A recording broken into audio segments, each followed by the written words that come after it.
ఉపవాసం ఉండటం అంటే ఏంటో తెలుసా? నీకు ఇష్టమైన దానిని త్యాగం చేయటమే నిజమైన ఉపవాసం. ఉదాహరణకి ఈ 40 రోజుల పాటు సీరియల్ చూడకుండా ఉంటమే త్యాగం.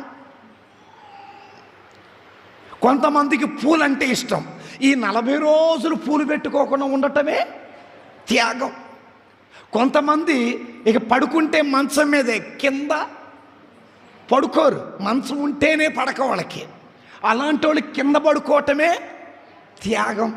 ఇంకొంతమంది వేడి నీళ్ళు లేకపోతే స్నానం చేయరు, సన్నీళ్ళతో స్నానం చేయటమే త్యాగం.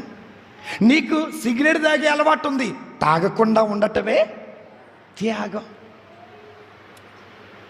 నీకు మందు తాగే అలవాటు ఉంది, తాగకుండా ఉండటమే త్యాగం.